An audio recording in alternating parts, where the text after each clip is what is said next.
There's been a lot of good-looking teams so far, Wes. And you know what? March Madness is right around the corner. But starting today here at the Pine Bluff Convention Center, we already got some high-stake high school basketball here in Arkansas. It's win or go home. We've had teams eliminated, making on a round 2, or even an upset, as you're about to see. But what all these teams in Pine Bluff can agree upon is that all of what they did last year in the regular season, it doesn't matter anymore. All-state accolades or conference championships, the only thing they care about is winning 4 straight and finishing the race as state champs. But don't take it from me. Let's hear from the head coach of Pine Bluff High, the host of this year's tournament.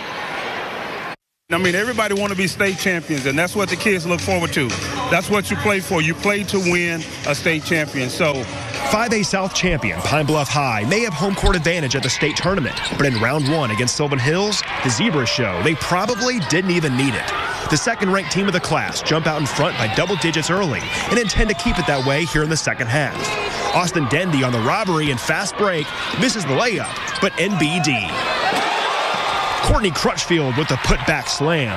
Offered by the Razorbacks football team as a receiver, Crutchfield shows off some hops and physicality in the paint, going on to lead the Zebras with 27 points.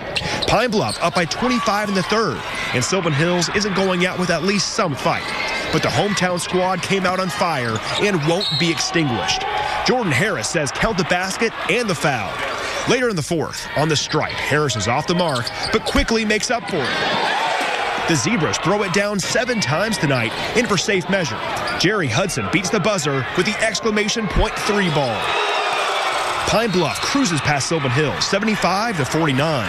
With their first state title since 2015, 3 wins away, Billy Dixon's team isn't satisfied with just a conference title. I mean, it feels good going out making a statement first round.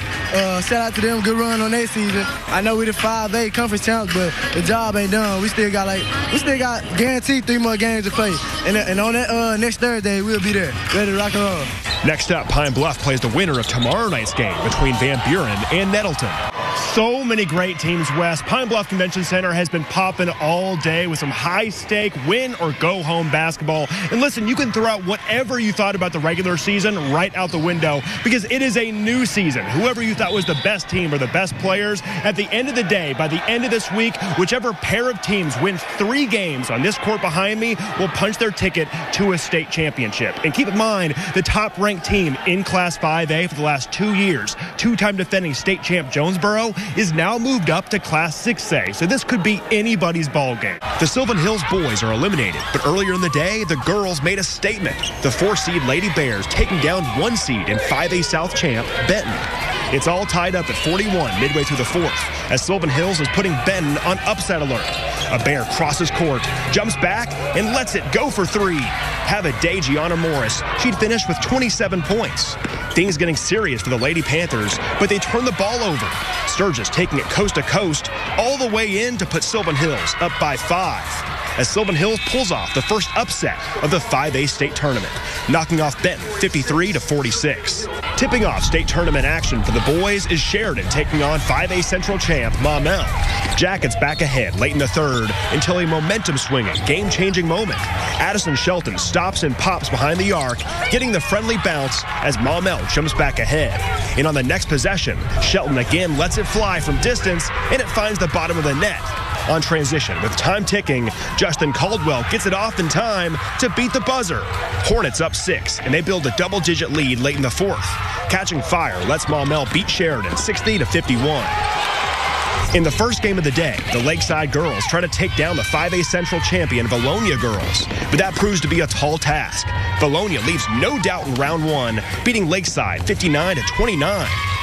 And in the final girls game of the day, West Memphis is making teams watch their back. The 5A East champion Blue Devils pull away from Mountain Home in the third quarter, winning 57-39 and going on to face Thursday's winner between Sheridan and Little Rock Christian.